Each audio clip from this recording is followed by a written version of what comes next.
What if your worst failure isn't a curse, but a coded message from your soul?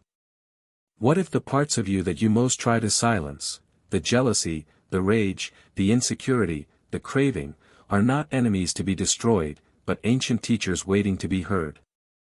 We spend years polishing the mask we wear for the world, hoping it hides the chaos underneath. But beneath every addiction, every fear of rejection, every self-sabotaging loop, there is a wound. And every wound, if looked at with courage, becomes a door. This video is not about fixing you. It's about unmasking the unconscious parts that already rule your life in silence. You're not broken, but you may be split. You live with patterns you didn't choose. You react to triggers you don't understand. You fight invisible wars against versions of yourself you've never met. But what if these inner shadows, the very ones you avoid, are not proof of your failure, but signals from your deeper nature? What if the shadow is not your enemy, but your forgotten guide?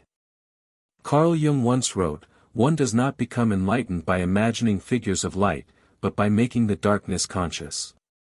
The enemy is not the shadow, the enemy is your refusal to turn and face it. Most of us are caught in a loop. We sabotage what we love, push away what we crave, and flee the stillness that could finally show us who we are. Why? Because the silence reveals the wound. And the wound holds the truth. Friedrich Nietzsche urged us to become who we are. But how can we become what we have never dared to meet? We build identities out of what is accepted, success, confidence, positivity, and exile what is not. Our shadow becomes the graveyard of everything we once felt too deeply: pain, fear, helplessness. Yet this rejected part keeps living in secret, shaping our choices from behind the curtain. A no we can't explain. A habit we can't break. A dream we're too afraid to pursue. We are creatures of paradox, craving freedom but clinging to control, longing for love but terrified of intimacy, screaming for purpose but sedated by distraction. And the root of these contradictions lies in the unconscious. As long as we avoid the mirror, we'll keep blaming the world for the war that lives inside us. Our suffering is not always about what happened to us, it's often about what we couldn't feel when it did. Have you ever stopped to ask why you repeat the same arguments in different relationships? Why your greatest ambitions remain locked behind procrastination and fear? Why you pursue people who don't see you, or sabotage opportunities just before they blossom? The answer rarely lives in logic. It lives in memory. In the unspoken. In the shadow. Sometimes, what you call bad luck is just the echo of an old belief saying, "You don't deserve this." Gabor Maté speaks of unprocessed pain, pain that, when denied, metastasizes into patterns of illness, addiction, or emotional numbness. The child who wasn't allowed to cry becomes the adult who doesn't know why they feel empty after every achievement.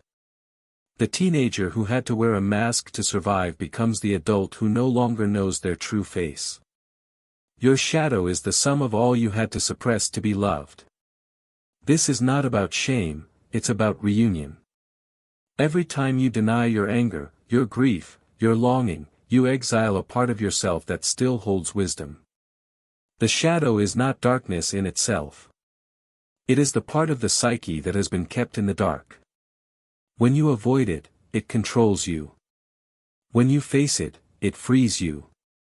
As Viktor Frankl reminds us, when we are no longer able to change a situation, we are challenged to change ourselves. The challenge is within. So look closely. The fear that keeps you stuck may carry your deepest yearning. The addiction may be a distorted prayer for connection. The self-doubt, a scar from a voice that once told you you were not enough. But shadows are cast only where there is light. And your light, your real, wild, undomesticated light, is born not in spite of your shadow, but because of it. Transformation doesn't mean erasing who you've been. It means becoming whole. And wholeness begins when you stop running from what you've buried. Transformation begins the moment you stop asking, "What's wrong with me?" and start asking, "What is my pain trying to say?" There is no awakening without discomfort, but discomfort is not punishment, it is the body's and the soul's way of asking for attention. When you stop fighting your symptoms and start listening to their message, the whole narrative begins to shift. Healing doesn't come from denial. It comes from recognition. To know yourself is not to perfect yourself, it is to embrace the raw, unfiltered truth of who you've been, who you are, and who you're becoming. This path doesn't promise quick fixes. It doesn't come with a 10-step program or a guarantee of constant joy. But it does offer something far more powerful, clarity. And from clarity, real freedom can emerge. Freedom to choose a new response. Freedom to rewrite the script you inherited. Your shadow is not there to destroy you. It's there to complete you. The anger you feel may be the boundary you never learned to set. The anxiety might be the alarm that you've lived too long in roles that don't fit. The emptiness? Perhaps the echo of all the versions of you that were never allowed to speak. Change doesn't happen when you blame yourself, said someone wise. It happens when you finally see yourself. And when you do, not just as a collection of flaws, but as a whole being with depth, story, and sacred contradiction, a quiet shift takes place. You stop running. You begin to listen. And in that listening, something awakens, the part of you that remembers. The part that was never broken, only buried. The part that knows, even in the silence, that there is meaning in the pain, and light inside the shadow. So now, the question returns, what is your darkness trying to teach you? Not what should you fix, but what should you feel?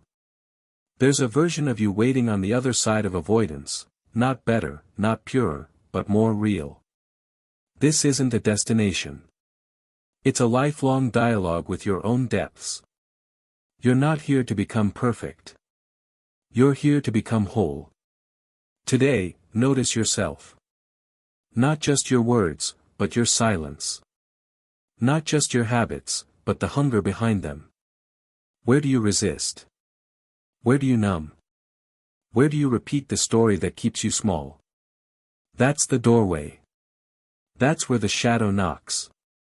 And if you listen, truly listen, you may hear not a threat, but an invitation. Are you ready to stop running from yourself? Are you ready to meet the guide you've mistaken for an enemy?